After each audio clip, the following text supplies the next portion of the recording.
Before I tell you the story how I got 6 billionaire clients, 2 further billionaire clients that I've only driven a handful of times and then didn't drive them again, but the 6 billionaires and their kids are my clients and I drive them ongoing. I want to also say thank you to Jeff for making this shirt, D-Day, February the 14th, 2024 protest. And here's the powerful message, my friends. Can you read it? There it is, right? Amazing. So thank you. Thank you for a great live feed yesterday as well. So how did I get these 6 ongoing billionaire clients? And it's actually a pretty cool story. Back in my 20s in South Africa, I had 2 special events companies, production companies. I used to do big concerts, raves, 30, 40,000 people. I used to do road shows for Coca-Cola. I had the Red Bull account, so did a lot of their promotions, and it was an extremely lucrative and very, very difficult job. I mean, you would work 7 days a week, right? And during that time, I was approached by a group of people that said, Richard Branson, maybe you know him, Virgin, the Virgin Group, wanted to start a series of companies in Cape Town, a model agency, special events agency. Obviously, they also had their airline there now in Cape Town, Virgin. And so I ended up doing probably about 8 events, special events for Richard Branson's company, and actually got to work directly with him on numerous occasions and sit in on lunches. And I said to myself as a youngster, 21 years old, if I can do this, if I can reach these clients at this age and get them as my accounts, I can do anything, right? I really felt untouchable in my 20s. I was going at 280 miles an hour every day. It was insane. Good times. And then I duplicated that in Europe. So I was always back and forth between Europe and Cape Town doing events. And they were really, truly amazing times. I mean, I lived it up like crazy. Now, when I came to the United States, I got into the .com world, started companies, sold companies, and somewhere along the line, you meet good people, make friends. And there was one gentleman who had a very large fleet of cars, and he just said, you know what, Torsten, hey, thank you for helping me, launch this company, businessrocket.com. I did a lot of his marketing. I helped put him on the map with businessrocket.com. And he said, I'm going to be selling this one company. I have all these SUVs. Maybe you want to take it over, look at the books, fantastic return on investment. So I looked at that and I jumped into a business that I did not know a lot about. So I figured the way I would learn about the business, and I think this is important, and this will sort of lead you up to this. All of these people became billionaires because they learned the business inside out, and they also failed numerous times before they became very, very successful. And the 6 billionaires that I drive, I've had really, really detailed conversations in the cars. In fact, with the 6, I am friends with 3. I've been at their parties. I get invited to their Halloween parties, Christmas parties. I mean, I'm like part of their extended family, which is wonderful, right? And I cannot even tell you how many times these individuals, these 6, said, whatever you need, Torsten, right? Whatever you need. You've taken such good care of our kids over the years, from small, watching them grow up to college. We trust you through and through. Whatever you need, just shout. And I really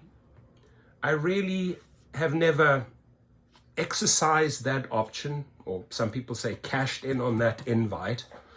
I've never asked for money from these people. I'm self-made, and I just feel like I just want to keep those special relationships, right? I don't want to shake the tree or do anything wrong.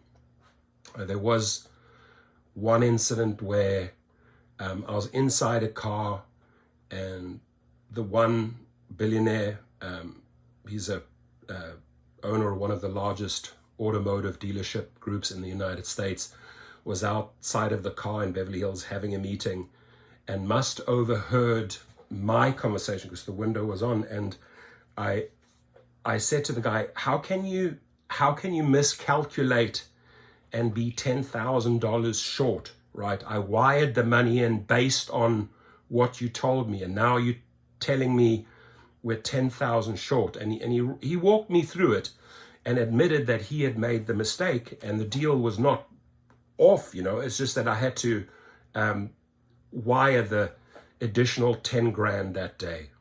I could have probably also done it the next day, but this billionaire overheard my conversation and had no idea he overheard my conversation because at the side of the car, he was talking quietly to his friend. And when we continued the journey to the airport, because he had a brief meeting and then we went to the airport, he wrote a $10,000 check. And I said, what? And he said, I overheard parts of the conversation. Don't stress, you can give it back to me anytime. Well, of course, I brought the money back that evening as a cashier's check with a big thank you and some flowers. And I said, unbelievable, like how you operate, I was just blown away by this special gesture, right? And I could have taken care of it myself. It was not like, hey, I was down to the last 10 grand or anything like that. No, he had helped me out with that check in the car, right, on the way to the airport, 10 grand.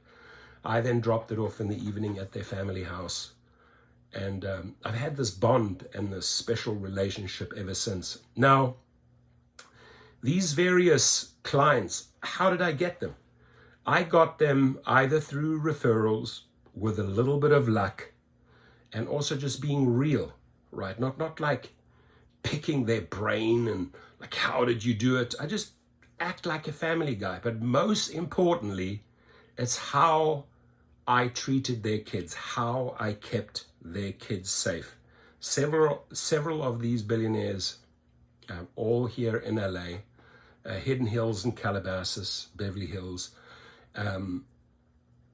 they all have sort of like one common theme. I really, really took good care of their kids and made sure their kids were safe as a private driver. The one evening, I had 6 youngsters in the car, 15 to 16 years old.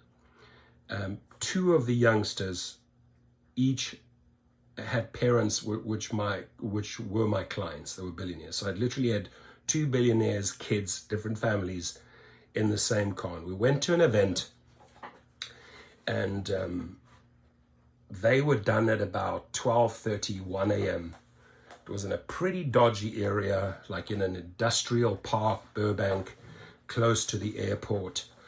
And I would always communicate with the children, right? And so I got 5 of the 6 in the car, and we're actually ready to go. And we're waiting for this one guy, 16 years old.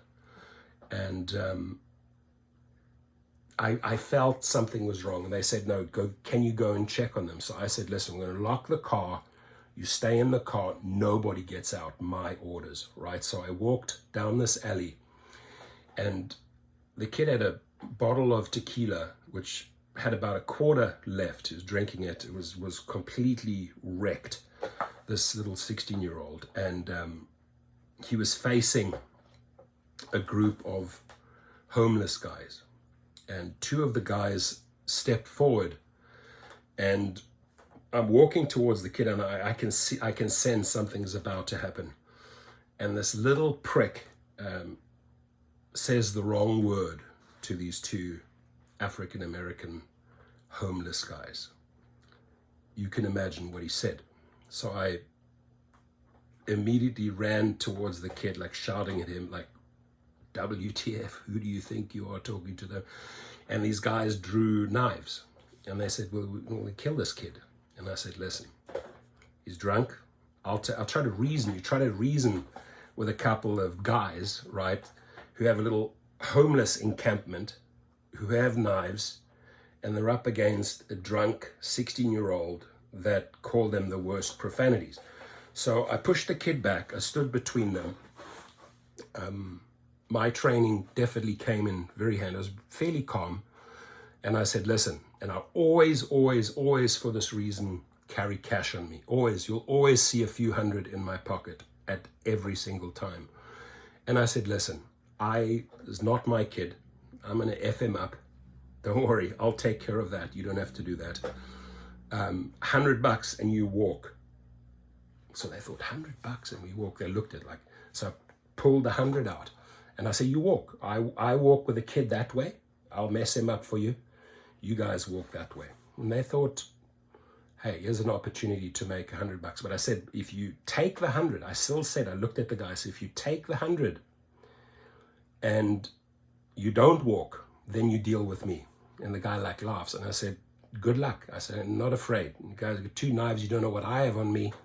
So you walk. Is that understood? And they said, yes. So they took the $100 and actually walked. At one point, I looked back. The one guy turned around and started walking towards me. I then turned around and started walking towards him, and then they both walked away. Grabbed the kid, got him in the car, took him to the parents' house. And I let the parents know that if it wasn't through some sort of like divine intervention, that I had this gut feeling, you know, my South African street feeling, that this kid, there was something wrong, right? And jumped in. So that story circled very, very quickly in this club. Wealthy people know wealthy people. And the fact that I was willing to stand up for their kid in that situation made its way. Like, everybody knew about the story. Everybody was contacting me. Oh my God, I can't believe what you did. The kid also threw up in my car. I just said, and the parents wanted to pay me. Like, they really wanted to pay me and say, we owe you, you know, you saved our kid. And I said, I don't want any money. I really don't. I just want the cleaning fee of my car. So they valeted, they cleaned it. And I didn't take any money from them, right? I didn't like, oh, I saved your kid. You owe me. No, I didn't do that. And I mean, it spread like wildfire. It spread like wildfire. So these people, all super successful in their right, 2 of them actually supply equipment and liquids to Coca-Cola. One of them's 81 years old. Other one's probably in his 50s. One has one of the biggest car dealerships in the United States. 2 are like wealth management, I don't know, traders, but they have like a wealth management group. The one is he manages all of Kobe Bryant's family's money and other people's money, billionaire. Used to drive Kobe together with him back in the day a handful of times, Kobe Bryant. And the other one, elderly gentleman, maybe in his 70s, was the guy had the rights to those magnetic cards, you know, the magnetic strips on all the credit cards, so became a billionaire. Interesting people, but the common theme was the kids. And I get on super well with kids. I communicate with every single parent, them directly I text them. And I explain everything in my private chauffeur course. By the way, I gave out 10 free courses to Jeff, to Uber Jeep Arizona last night, to his people. They were super happy about that. Also found out that Jeff Watts does private rides, which is amazing. And he was talking about his business cards and his BMW. Thought it was a great story. But this is what I wanted to share with you, is that you totally, with a little bit of luck, with a little bit of street smarts, with being in the right place at the right time, how you treat people, you can have access. And the fact that I have six like ongoing billionaire clients is, I think, pretty cool. And that's a combination not just of driving, but it's also security, right? Armed security sometimes. I've had one billionaire out of India, a lady, Mazumdar Shaw, a few times. I drove her, not an ongoing client. I've driven Kylie Jenner, who's also a billionaire now. I drove her prior to her becoming a billionaire through her cosmetic company. I drove her a handful of times, but she's not my client. But these 6 families are my clients, kids and the adults, and I enjoy the relationship. And I've never ever asked them for $1. They've offered me many a times, just let us know what you need. And out of the 6, you know, as I said, 3 have become friends. I go to their houses, I go to their parties, and it's a really special relationship, because when you find out how these people got their success, so it's not handed to them, not inherited, all self-made, the most amazing stories. And during your trips with them, you listen to the phone calls, you understand why they reached the billionaire status. You understand it. You see how they operate. And but just the nicest people, like you and I, right? Just awesome people. So I wanted to share that little story. You know, I'm going to share snippets here and there. They obviously connected to tons and tons of people. I mean, in the political system, in the judicial system, I mean, these people know everything. They're just like, Torsley, whatever you need, dude, just shout. So, you know, pretty cool being a friend and just being around them, and them treating me as a normal person and me treating them as a normal person. And then the bottom line is I love the kids, man. The kids are so much fun. Whether it's parties, bar mitzvahs, whatever it is. I mean, we have a ton of fun. I let them play the music loud.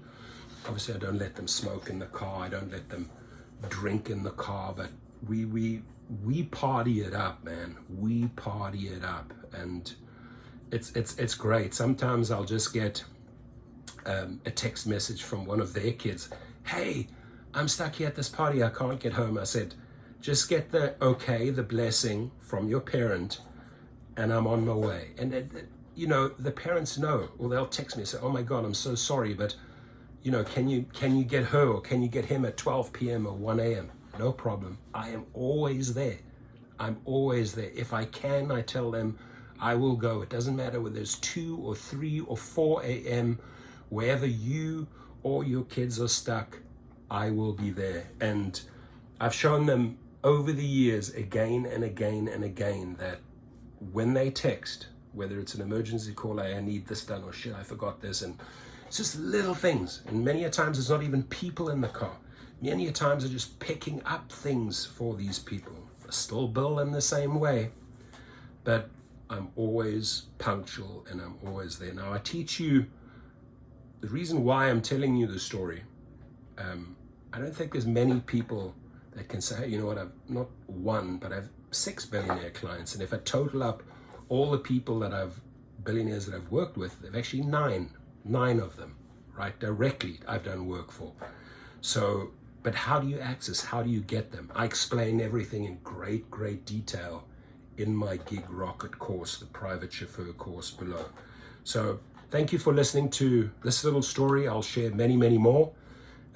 You may have seen the other videos that I pushed out, how Uber and Lyft and them handle those arbitrations. Take a look at those videos. You'll learn a wealth of information from those videos. Thank you. And again, Jeff, appreciate the t-shirt.